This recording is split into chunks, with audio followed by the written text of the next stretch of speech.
Jesus descerá sobre a terra, ele virá. Então é preciso negar o meu eu para fazer a vontade do Pai. Sei que Jesus descerá sobre a terra, ele virá. Então quero ouvir a sua voz. Quero ouvir a sua voz dizendo: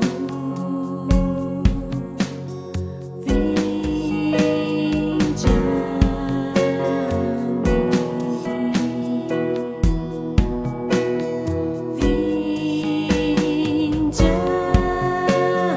mim, vinde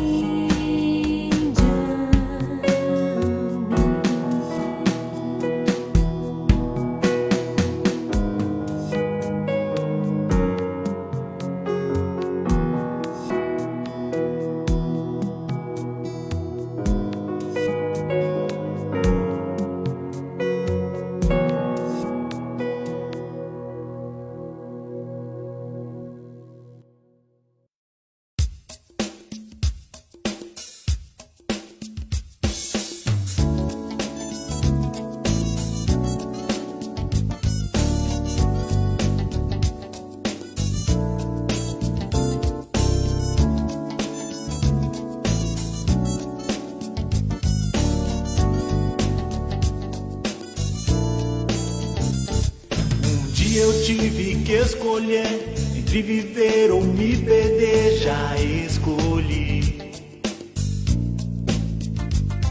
O mundo não me prende mais, porque só Cristo me dá paz, e com Ele eu conseguirei. Jesus,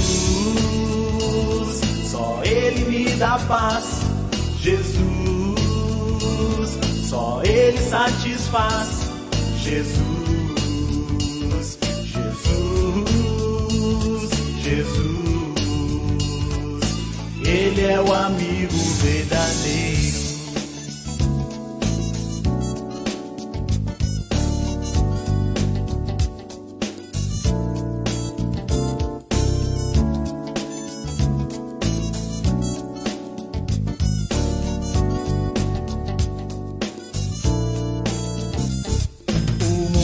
Oferece muitas coisas, coisas que não levam a lugar nenhum.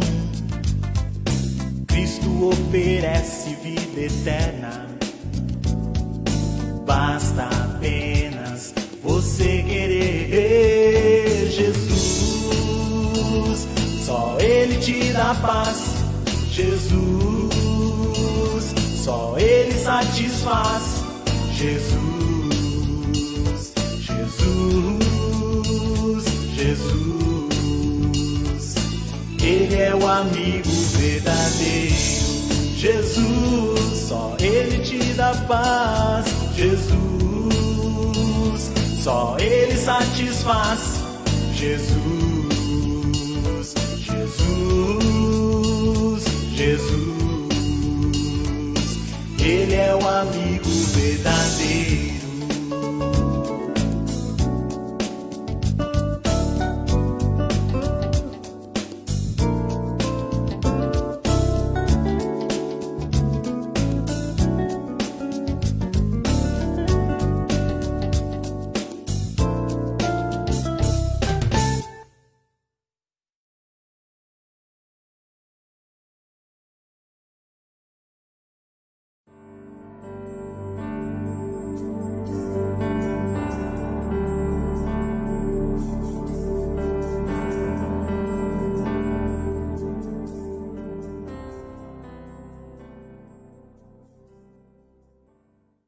Paz seja convosco.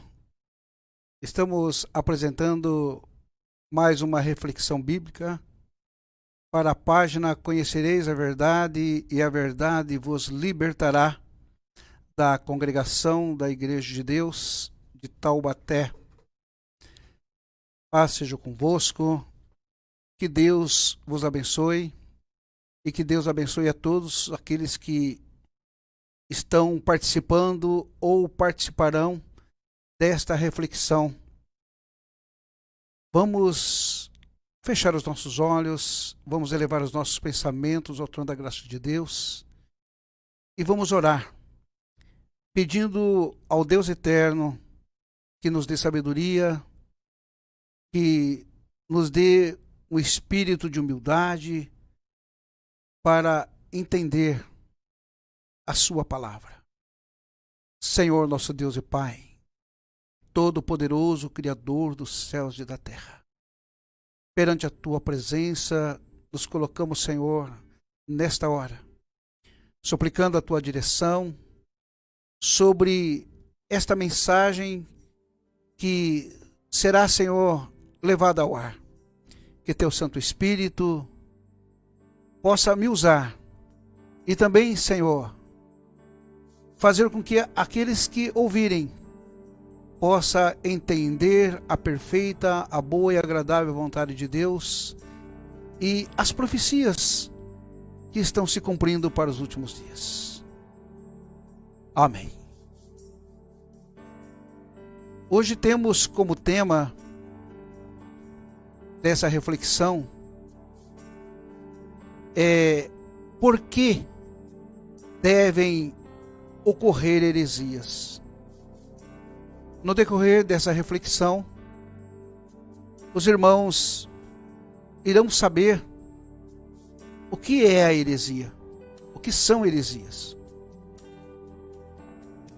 E nós temos no início dessa reflexão 1 Coríntios, capítulo 11, versículo 19, que o apóstolo Paulo nos apresenta da seguinte forma: e até importa que haja entre vós heresias, para que os que são sinceros se manifestem entre vós. Os irmãos já pararam para pensar nisso?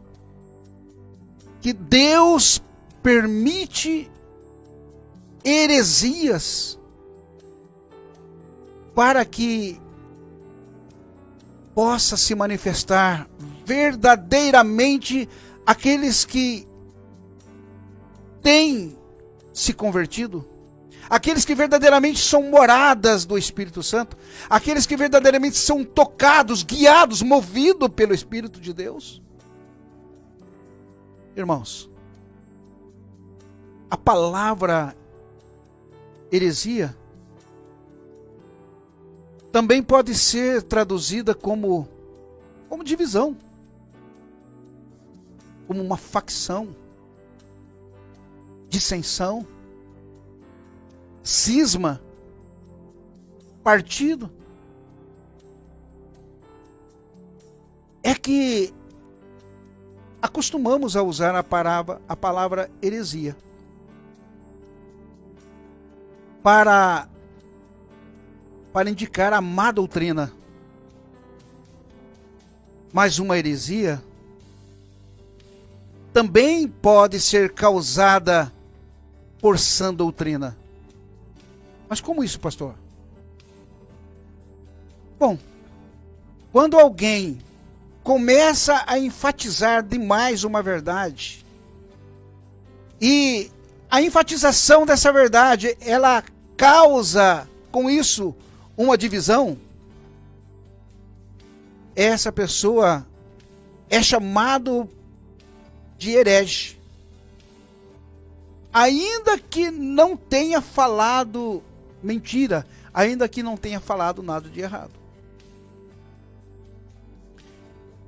Tanto é que a pregação do Evangelho por Jesus Cristo e pelos apóstolos foi apresentado pelos líderes dos judeus da sua época como uma heresia.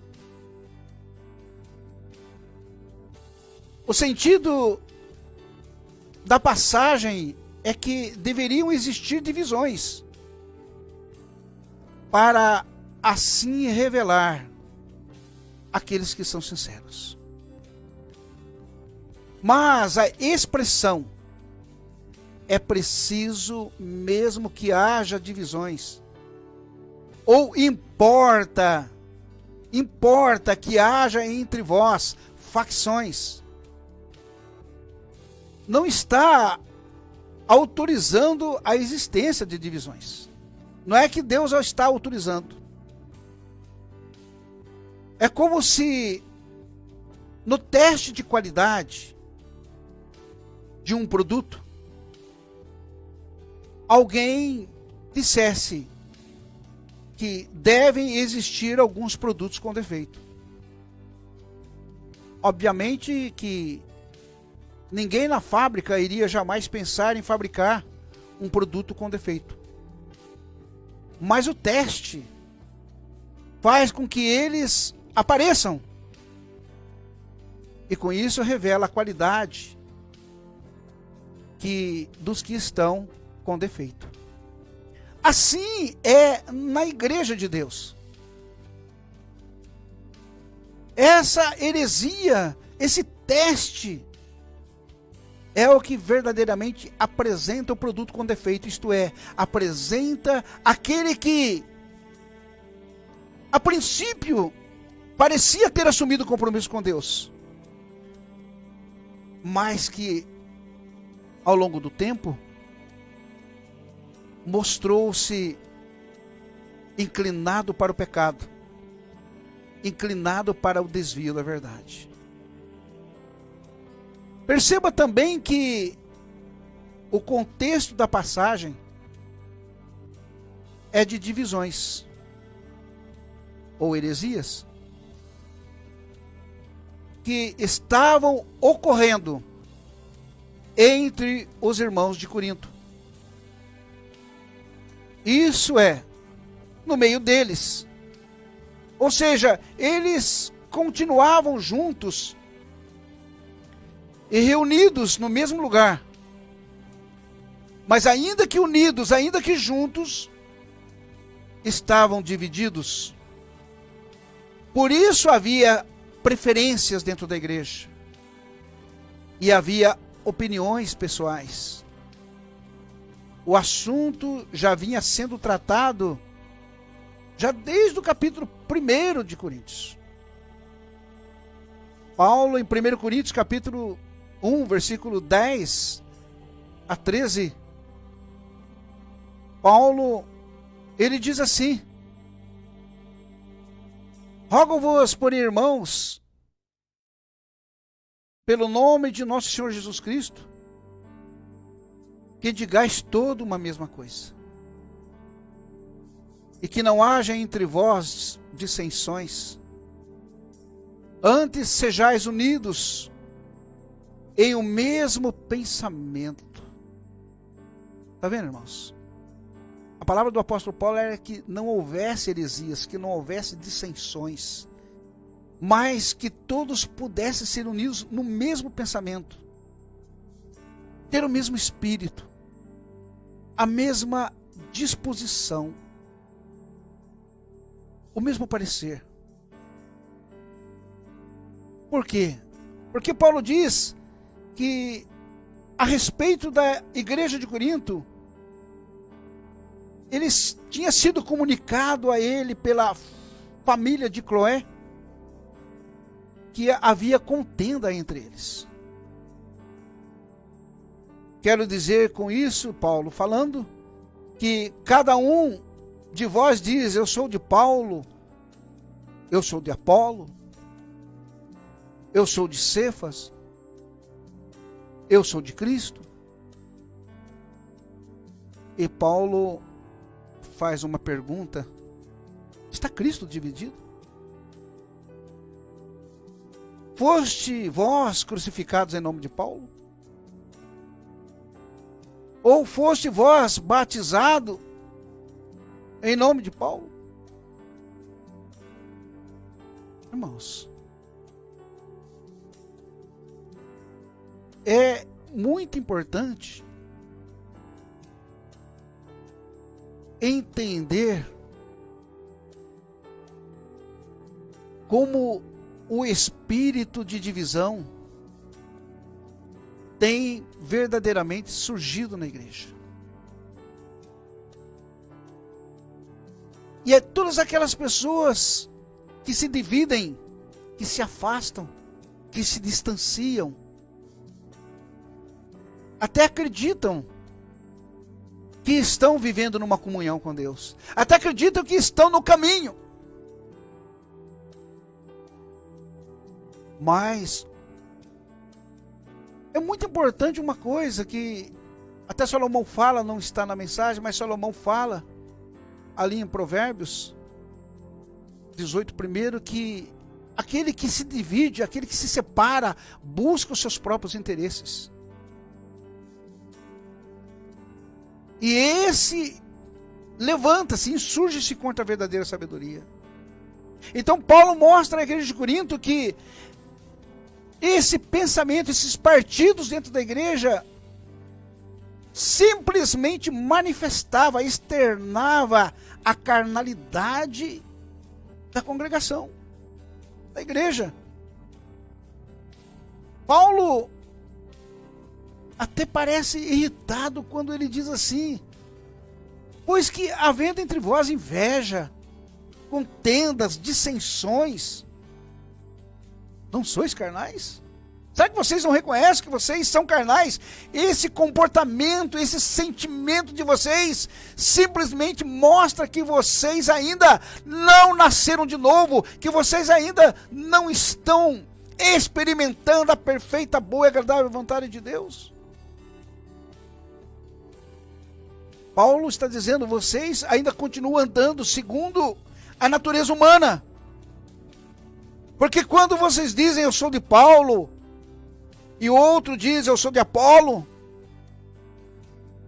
vocês estão dizendo que a preferência, a natureza humana de vocês ainda está ativa em vossa vida.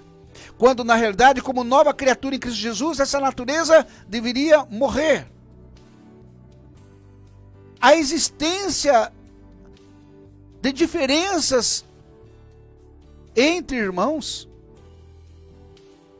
embora permita revelar aqueles que são sinceros, mas também revelam os que andam com segundas intenções dentro da igreja. Nunca é algo de que devemos nos gloriar, porque bom seria se não precisasse existir isso.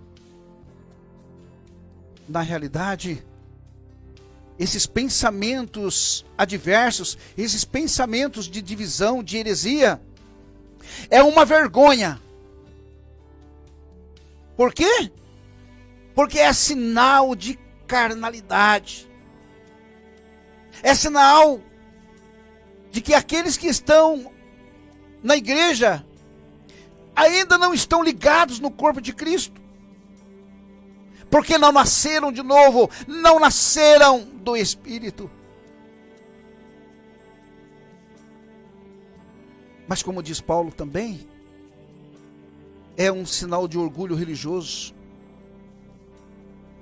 pois alguns ainda ousadamente dizia que eles pertenciam a Cristo,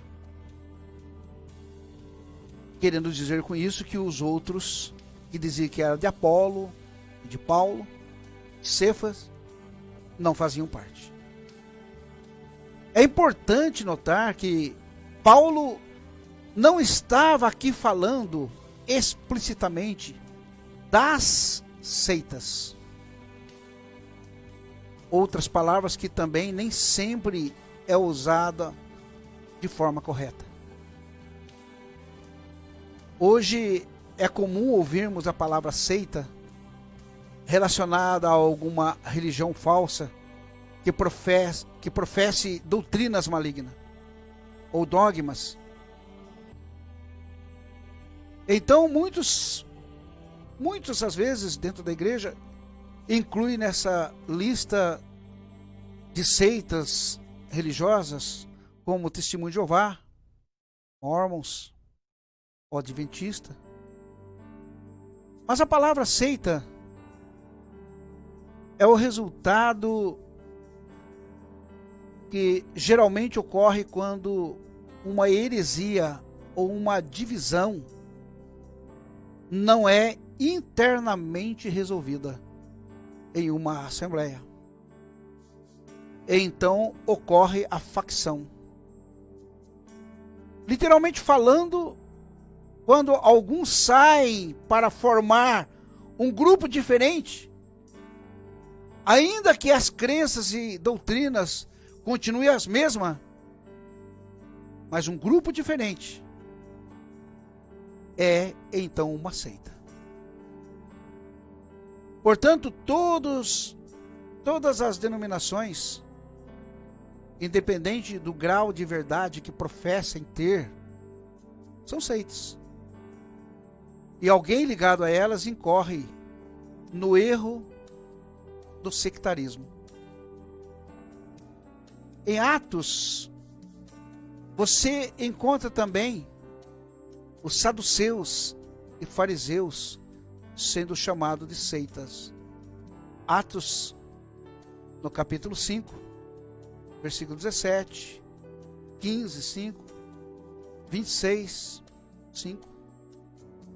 E o próprio cristianismo era identificado pelos judeus da época como as seitas do Nazareno.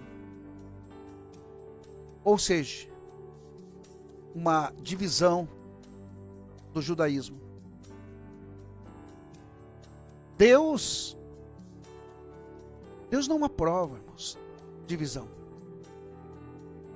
Mas com certeza permite para que aquilo que é correto, para aquilo que é verdadeiro, se manifeste.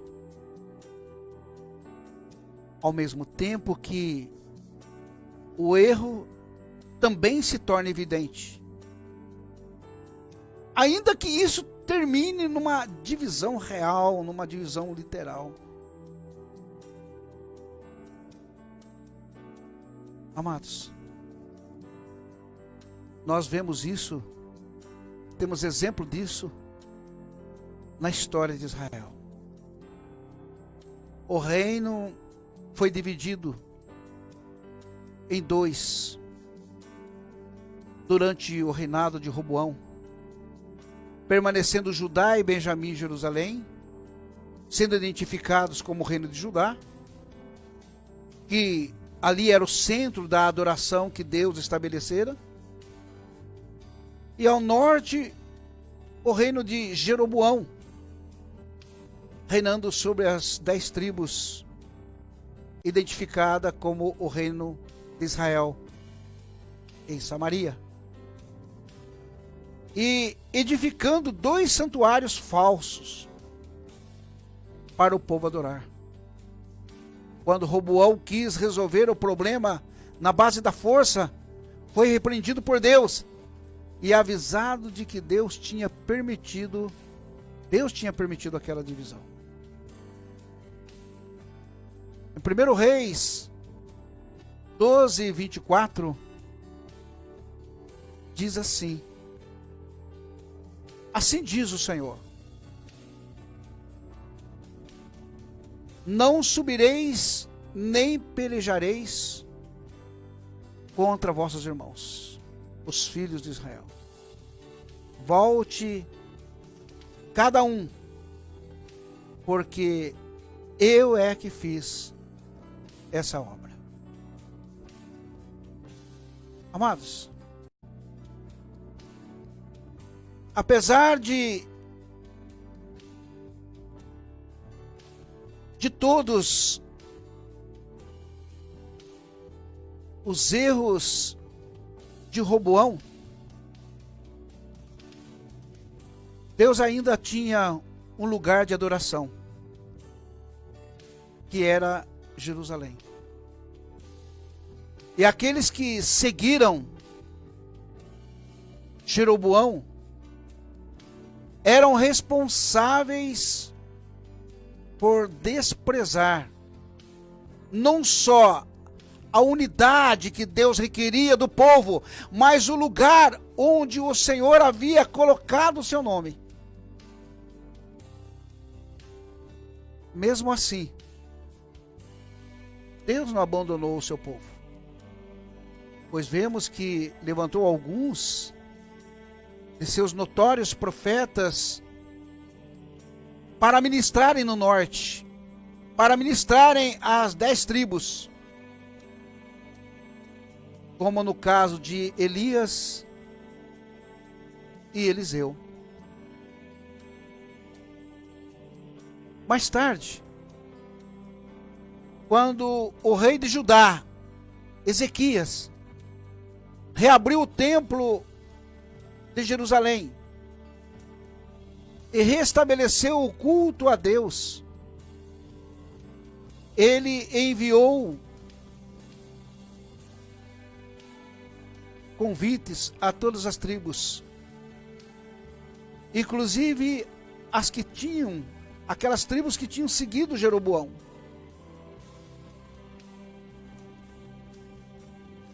para que fossem adorar a Deus. Havia ali colocado o seu nome, ali em Jerusalém, e celebrar a Páscoa com seu povo. Em 2 Crônicas 30, verso 10, diz que e os correios foram passando de cidade em cidade, pela terra de Efraim e Manassés, até Zebulon. Porém, riram-se e zombaram deles. Todavia, alguns de Aser e de Manassés e de Zebulon se humilharam e vieram a Jerusalém. E a mão de Deus esteve com Judá, dando-lhes um só coração. Aleluia. Oh, glória a Deus. Para fazerem o mandado do rei e dos príncipes, conforme a palavra do Senhor. E ajuntou-se em Jerusalém muito povo, para celebrar a festa dos ázimos, no 2º mês. Ali foi uma congregação muito grande. Amados irmãos, isto é um apelo para que aqueles que se afastaram possam voltar. Assim como das 10 tribos do norte, alguns voltaram e se uniram numa só fé, se uniram num só espírito, se uniram em comunhão, numa só voz, na mesma disposição, para adorar o Senhor dos exércitos. Amados, essa passagem é de grande instrução, pois alguns anos mais tarde,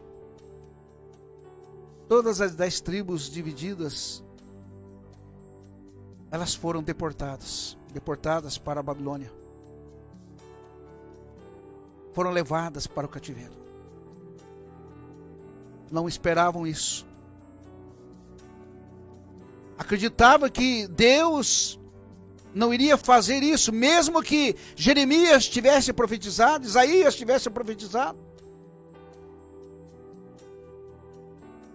Mas foram para terras distantes e nunca mais ouviram falar de Jerusalém. E essas tribos hoje são chamadas de tribos perdidas, enquanto os que chamamos de judeus hoje são apenas as tribos de Judá e Benjamim, que ficaram no lugar estabelecido por Deus.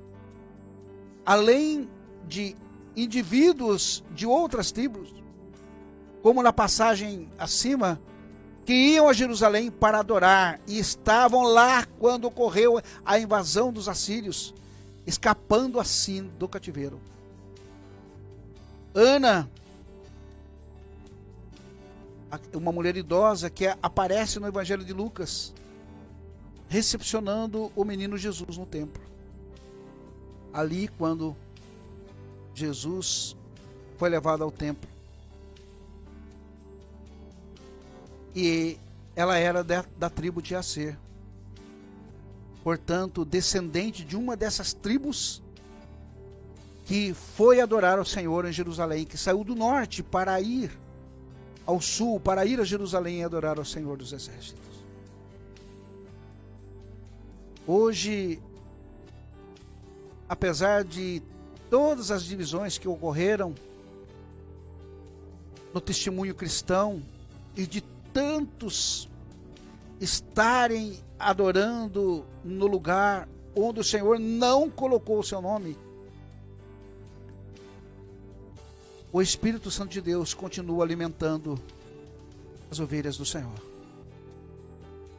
por intermédio dos seus dons. Em Israel, os que estavam nas 10 tribos recebiam o ministério dos profetas, mas não podiam contar com o Senhor no meio deles, como podiam os que permaneceram em Jerusalém, onde o Senhor prometera que ali ele estaria, que ali estaria o seu nome.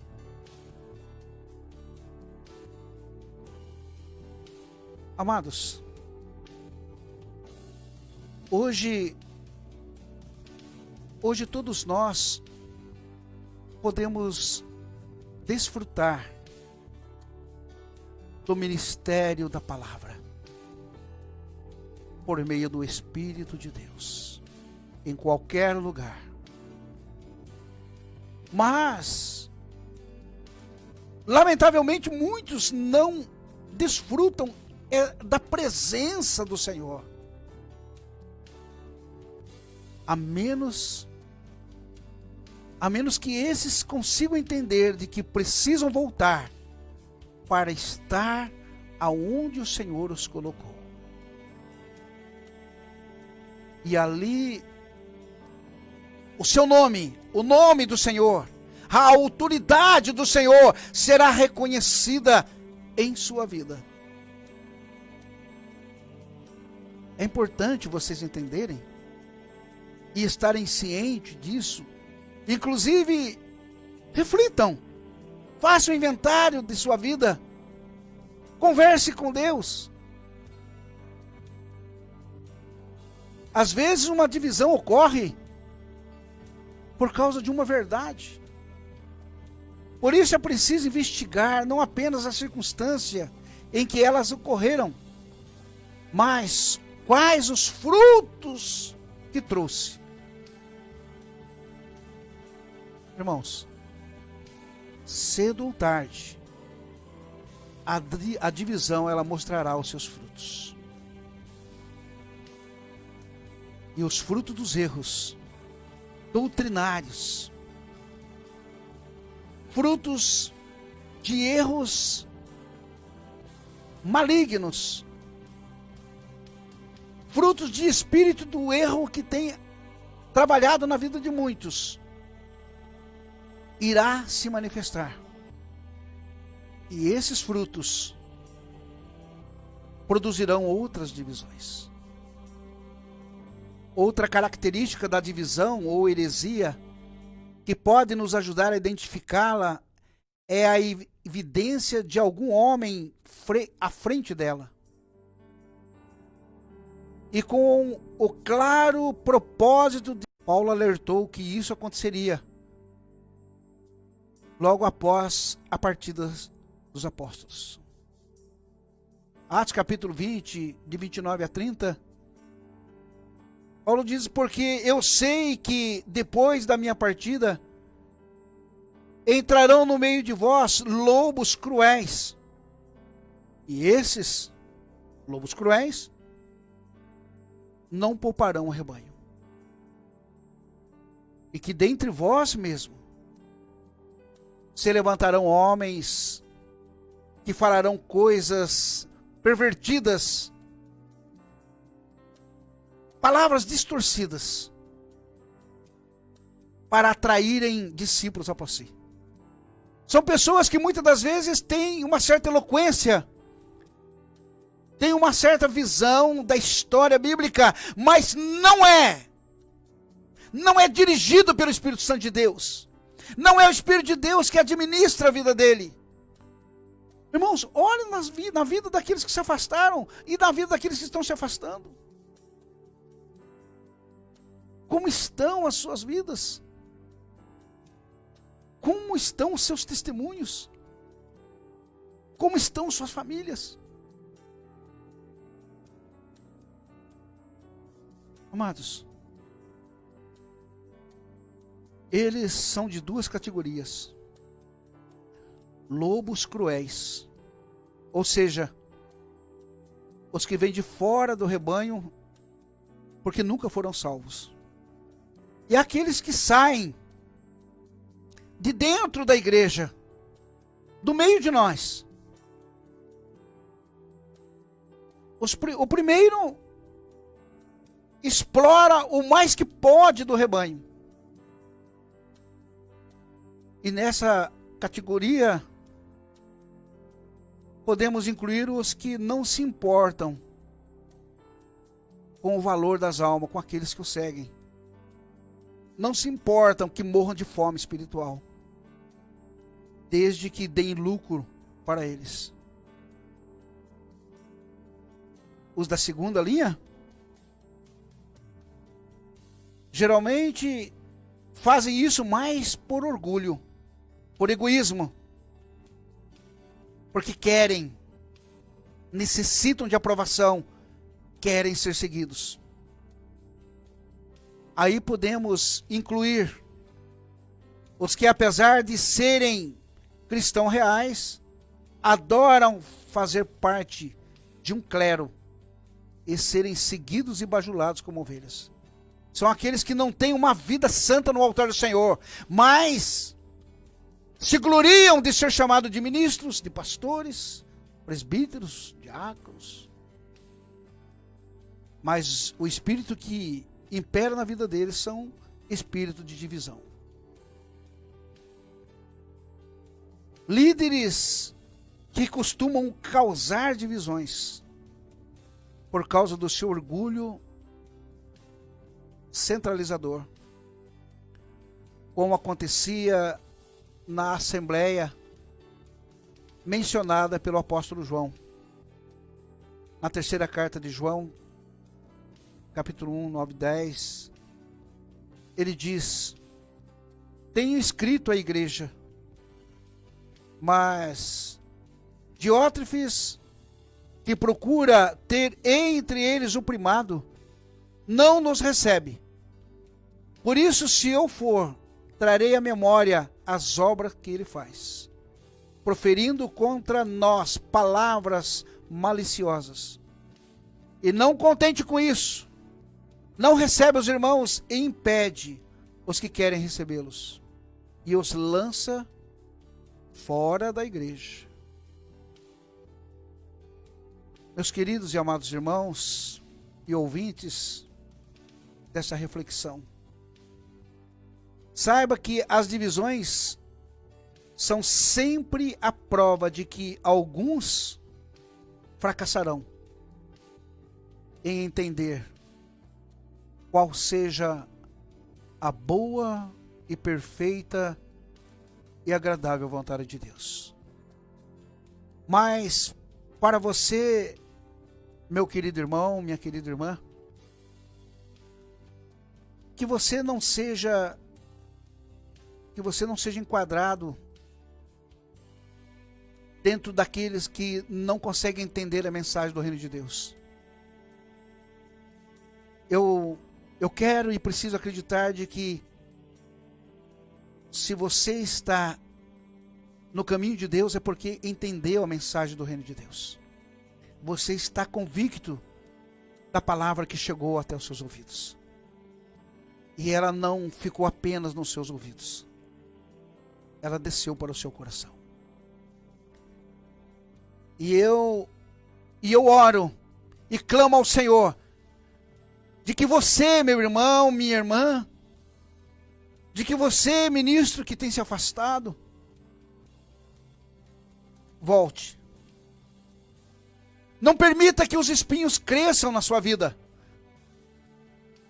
Não permita que se cumpra na sua vida que você se torne beira de caminho.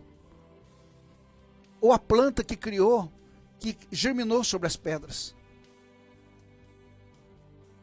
Mas que você seja o solo fértil. Oh, glória a Deus. Que você seja o solo fértil. Onde a semente caída, ela germinou 100, 60 ou 30 por 1. De que em breve, porque estamos no fim, que em breve nós possamos juntos ter o encontro com o Senhor Jesus nas nuvens. Que Deus vos abençoe e que Deus, por meio do seu Espírito Santo, possa falar melhor no seu coração, na sua mente. Que essa mensagem possa atingir áreas mais profundas da sua vida. E que verdadeiramente você seja um vaso na mão de Deus. Não faça parte de divisão, mas busque o Espírito Santo de Deus para ser unido no mesmo espírito,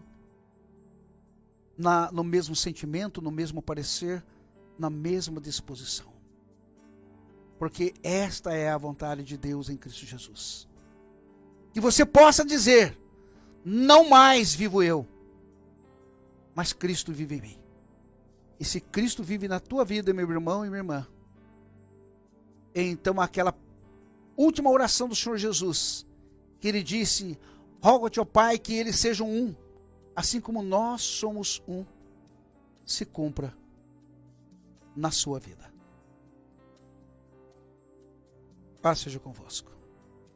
Que Deus os abençoe. Senhor, nosso Deus e Pai, Todo-Poderoso, Criador dos céus e da terra, graças te damos por esses momentos em que passamos aqui na tua santa e excelsa presença. E aqui, Senhor, neste estudo de gravação, estenda, Senhor, as tuas mãos. Envolva com o teu Espírito, aleluia. Que em cada área, Senhor, desse recinto, que tenhamos, Senhor, a proteção dos Espíritos ministradores, o qual, Senhor, tu envia em favor daqueles que vão herdar a salvação. Abençoe, Senhor. Fortaleça, purifica, cure, restaure. Conceda a vida outra vez. E dessa forma o teu nome será exaltado e glorificado. Porque tu és a nossa âncora, tu és o nosso escudo, tu és a nossa fortaleza e em ti confiamos. E não somos consumidos porque a tua misericórdia dura para sempre na vida daqueles que te servem. Por isso, rogo a cada um daqueles que nos ouve que entregue o teu caminho ao Senhor e confia nele. E as demais coisas ele fará. Que o Senhor te abençoe e te guarde. Que o Senhor faça resplandecer o seu rosto sobre ti. E tenha misericórdia de ti. Que o Senhor sobre ti levante o seu rosto e te dê a paz. Amém.